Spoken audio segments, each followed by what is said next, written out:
Hi everybody, this is Mrs. Ford. Today we're going to design masks. We've been wearing these masks for a few months now, and I know that lots of you have all different designs and patterns and things that you wear on your mask. Well, today you get a chance to design your own. So each of you have a mask that looks like this. It's plain, it's white. We're going to think about what we could do on it. But what we're going to do is we're going to have some holiday fun, and we're going to decorate it for the holidays. All right, so I brought some examples to show you of some holiday masks, because before we start designing, we have to come up with a plan on what to do. All right, so I want you to get out a piece of white paper or scrap paper and come up with a plan first before you start to actually draw. So I want to show you a couple different masks. This one right here is my daughter's Christmas mask. Fa la la la llama, and there's a llama with sunglasses and lights on it with some snow. So this could be a mask that you could design. Remember, it's your mask, so it's totally up to you what kind of holiday design. Here's a sloth with Christmas lights. This is my other daughter's right here, so you could have this. I have one here that is like a sweater pattern with kind of poinsettias on here, and then I have one that is the candy peppermints. Okay, so you can see that they're different. Some of them are patterns. Okay, some are more like Zentangles, 5th graders, you know that word, and some are more graphic designs that you can design. Okay, so I'm going to show you some of the ones that I have designed using the masks. And I used a couple different masks here, some adult masks and then some kid masks. So I want to show you kind of where I went with these ideas. Okay, so here is one of my simple ones, a snowman. Okay, if you have any kind of materials in your classroom, you can glue on accessories for yours. So this is a snowman. I used Sharpies and I used fabric crayons for this. So for this, you can use markers.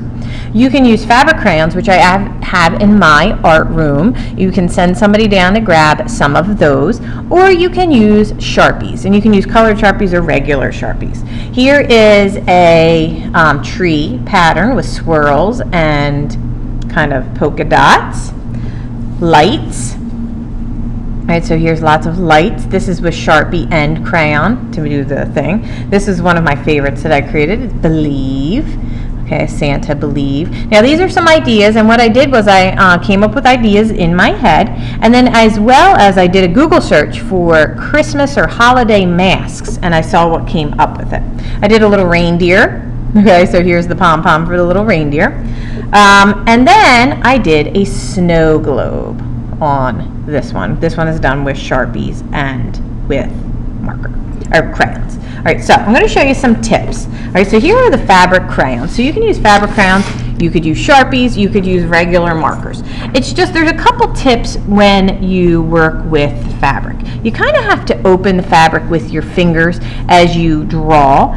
You can draw on this with pencil first, but you don't have to. It's totally up to you. So what I can do is I can draw right on top of it. So say I wanted to do a Santa belt.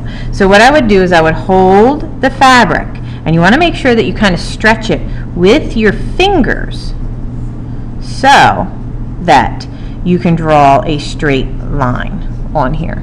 Okay, and then I'm going to draw the bottom of the Santa belt that's here, like so.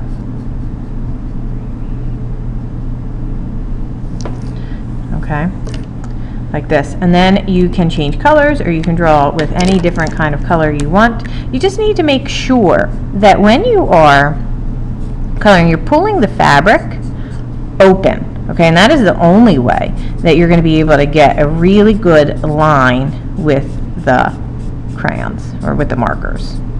Okay, I'm going to color in this part with a crayon to show you. These are the fabric crayons. They look like regular crayons, but they're a little deeper. Now, this is a magenta, so there's not actually like a red, a really true red, unless you use a red marker. But on white fabric, the red kind of looks a little pink. Notice that I'm still pulling the fabric, and I am pulling the fabric. It's really important that you do that. You have to pull the fabric. All right, so this is how you create your design using crayons or markers. Okay, if you need any kind of supplies from the art room, you are more than welcome to come down or send somebody down to grab something to use. Now, the last step is, I'm not going to continue and finish this, but the last step is you need to wash these. Okay, do not put this on your face right away. It has marker on it. It has crayon on it. Okay, so what you're going to have to do to make sure that these stay like they are, what you need to do is you need to take them home and you need to put them in a dryer for 10 minutes on high with the Sharpie or with the regular crayon, with the crayons, the fabric crayons. These need to go in the dryer for 10 minutes on high. Then you may wash them. If you don't wash them, then what's going to happen is this is going to smell like Sharpie or markers or crayons, and they're not going to be very pleasant for you to wear to school or around. Okay, so make sure you wash them before you wear them. All right, I think that is it. Okay, I want you to have fun. Be creative when you are making these. And if you have any questions or you need supplies, just come and ask. Have fun and happy holidays.